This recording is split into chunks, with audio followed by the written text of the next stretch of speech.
Hi, everybody. Welcome back to the Ankrum Opera House. My name's Paul Ricciardi, and Jeff Mousseau and I run the Opera House, and we're so happy that you could be here tonight.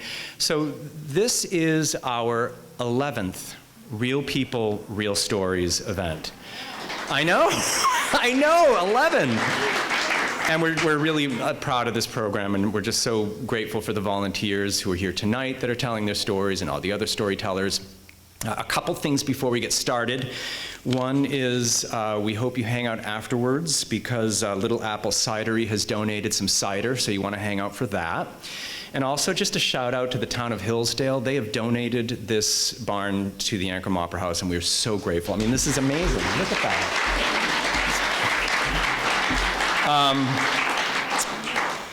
If you want to learn more about the people who are coming up on stage tonight and more about the Ankrum Opera House, we have a QR code over on the table, and you can find our playbill on our website.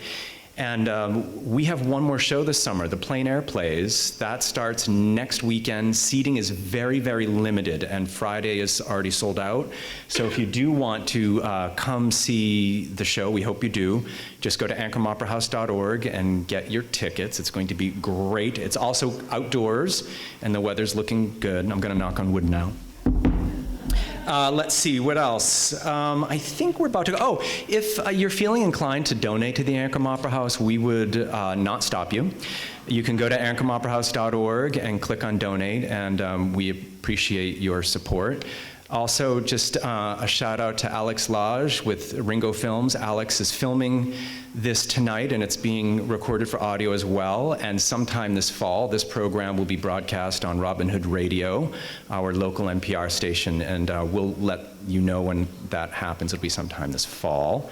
I think that's it. Oh, a shout out to our crew, Layla, Hannah, Vanessa, Raphael, and Celeste, an amazing team. Thank you to you guys for helping us do this. I think we're ready to go. We actually had a number of pitches that for stories that actually had some sort of connection to World War II. It was weird. So up next, a storyteller from Ankramdale, and he's telling a story about the impact of war on a toddler hidden during World War II in the Netherlands. Please welcome to the stage Joe Gosler. Greetings. It was 1975, and I lived on the Lower East Side in a tenement flat above a bar. And I couldn't sleep that night, and finally I did. And suddenly I was just rudely awakened to the sound of music, loud music. And it got louder still, so much so that the floor and walls began to vibrate. And then it went from there, but suddenly I heard someone yelling, "Last dance." And I couldn't fall asleep after that. In fact, I barely slept for 9 months thereafter. But it wasn't just the music. Inside of me, there were tidal waves of anxiety washing over every pore and crevice of my body. I was born in 1942 in the Netherlands during World War II, and I'm Jewish. And at the age of 7 months, my parents decided it's best to place me in hiding. And so a nursing student arrives from the Dutch resistance, and she bundles me up, and we vanish into the night. My parents go into hiding as well, with false identities. They move to the countryside until they are caught and beaten severely. And then my father is shipped to a transition camp called Westerbork, and my mother, who was blue-eyed and fair-skinned, was threatened and basically told that if she ever associated with Jews again, she would be killed.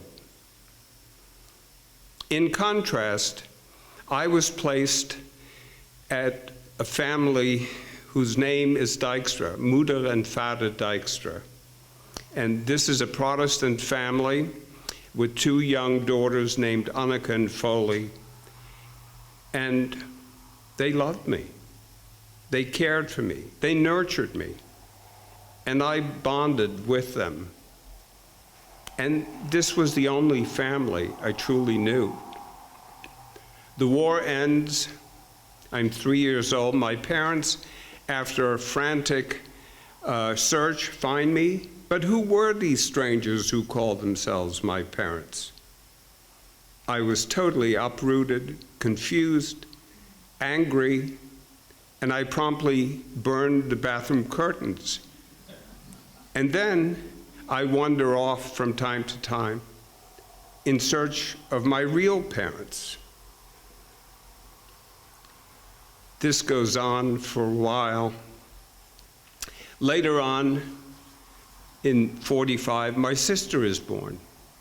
And a few weeks after that, my parents bring home a puppy, and we name him Whitey. And Whitey and me were like that.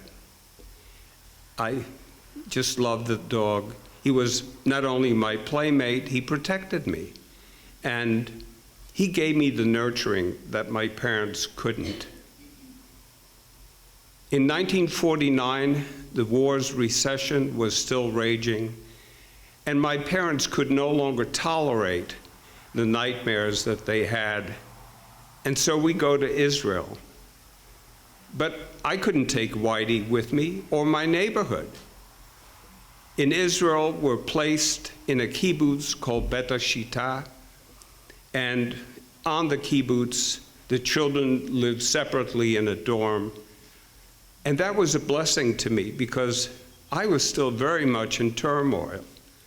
I needed the distance from my parents at that time. And I was the Dutch boy. I was the outsider. And I got into a lot of fights. And I never wanted to tell my parents about that because I never wanted them to ever worry again. But one evening, when I was invited to dinner at their house, my father noticed the bruises on my face and he said, "What happened to you, son?" And I said very quickly, "Oh, I fell into a hole." And he said equally quickly, "Well, next time carry a big stick with you." And within months thereafter, some of the very kids that I had fights with became my friends. And slowly but surely, I really folded into the rhythm of that community. I was recognized. I was part of it, and I loved it. And my father loved it too, as did my sister. But my mother was absolutely outraged because she had to share her children with that larger community, especially her son. And so 4 years later, we are bound for America, but we first stay at temporary housing where my uncle finds a litter of fox terrier dogs under his bungalow. And he gives us one, and we promptly call her Gura. And Gura and I were inseparable. Wherever I went, she would follow. And on the last day, when we took the bus that would take us to the ship and to America, I'm sitting in the back of the bus and I look through the rear window and I see her running after the bus as long as she could. It was 1953 and I'm 11 and we're in Rockaway Park at a house where other aunts and uncles stayed before us. And my father gets a job in the garment industry, and my mother begins to clean homes. And I start picking empty bottles off the beach, and in that process, I saw all of the happiness on the faces of people. And the more I saw that, the more alone I felt. And I longed to be back in Israel. 2 years after that, we move again. And I realized that each time we move, The old emotional scars have peeled open again, and new wounds are forming. On this occasion, my father got a job as a supervisor at a large chicken farm in Monticello, New York. And so we moved. A couple of years later, I finally clicked the social scene. I'm involved. And I actually excel in sports, and so I become somewhat popular. And my parents insist at that very moment, I think you need to start helping in the house. And so I got a job after school, and my self-esteem vanishes. At the same time, we get a letter from Holland that Moeder Dijkstra died. Now, I had not been directly in contact with her for 10 years, but I was overwhelmed with grief. And no matter what my parents tried to do, they couldn't console me. A few years after that, I graduate, I'm 18, and we move again. We're moving to Queens to the very same house.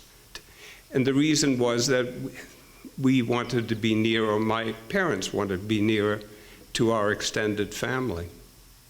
And I saw this as a great opportunity to leave the house, finally. But my parents had other thoughts, and I continued to contribute half of my salary for another half dozen years. But at 21, I bolted out of the house and moved in with my cousin Andy. And he introduced me to a world, an avant-garde world that I never knew existed. And I stopped working immediately and only worked sporadically for the next 12 years. And I started performing with the Bread and Puppet Theater. I'm on all of the anti-war marches and picket lines, and I travel extensively, dabble in drugs. I'm flying, literally. And I knew this was a time to actually begin focusing on myself, but I really couldn't do it at that moment in my life. I needed to be unburdened and free. And so thereafter, I meet Sheila, my future wife, and we start dating, and eventually we started living together and decided that we should go on a big trip. So a year goes by and we amass $5,000, and we buy 2 round-trip tickets that were good for a year, some camping gear, and we're off to Europe, to Holland in particular, because my parents in the interim moved back to Holland. And we stay with them for a while, but then we hitch our way to Morocco because there's a hippie colony near a fishing village along the Atlantic. And I truly felt on top of the moment. 9 months later, we return to the States, continue our lives, but Sheila is getting more serious about her future. I resist all of that. I just want to continue flying on my magic carpet. 2 years go by, and we're visiting my parents in Amsterdam, and we're crossing the street, and I extend my arm to my mother and say, "Hey, why don't you grab that as we cross?" And she pushes my arm away and says, "I don't need you. I can cross the road by myself." And for some reason, it just rips me apart. And it really sends me in a downward spiral. It's 1975, and I live on the Lower East Side of Manhattan in a tenement flat above a bar. And I can't sleep for fear that I would not wake up. When I ate, I worried about gagging. I was totally vulnerable, and I felt everything on a visceral level.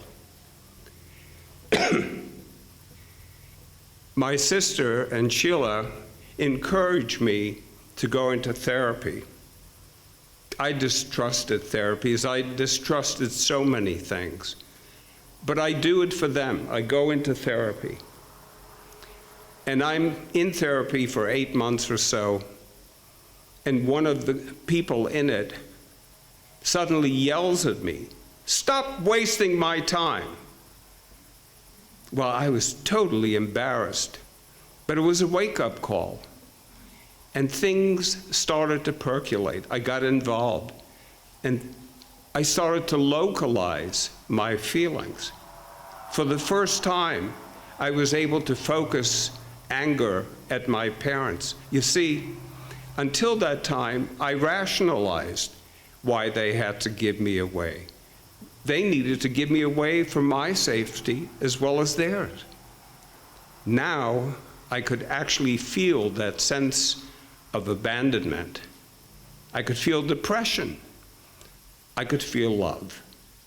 And I was able to share that feeling of love with Sheila in a different way than ever before. And it suddenly dawned on me that I was able to put my past into perspective. It no longer overwhelmed me. And I was convinced that I could change. So soon thereafter, I trimmed my hair. It was quite long. And I had a wild mustache, and I shaved that off and got an adult job working at a preschool as a business manager. And 3 years later, in 1980, I became an American citizen and, in fact, welcomed my parents back to live in the States, which they did it. And then found a defining job of my career, which was working as the business manager of Friends Seminary, a Quaker independent school in Lower Manhattan. And I loved the collegiality of that place and totally admired their Quaker underpinnings. A few months after that, our son Jake was born. And a couple of years after that, Sheila and I founded a school, a preschool called Beginnings Nursery. And Jake, in fact, started attending Friends. And so suddenly, I became aware of the fact that all that was meaningful to me, my family, my work, was within a one-block radius, a small village, if you will. And I realized I was no longer fragmented and was becoming whole. About 15 years ago, I retired from Friends, and the first thing that we did was get a dog. And the dog's name, we named him Milton. And it was the most precious time that I had with him for 11 years. And he died staring into my eyes. Today, I write. I'm involved in some Quaker projects.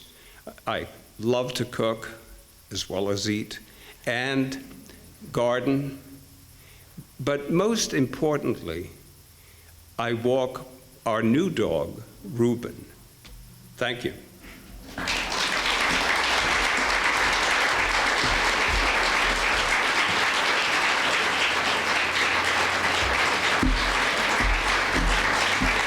That was Joe Gosler. And if you want to learn more about Joe, actually this is sort of, I guess you could say, a sampling. He has a book called Searching for Home. It's on Amazon. And so you can read more about these incredible stories. Searching for Home is the name of his book.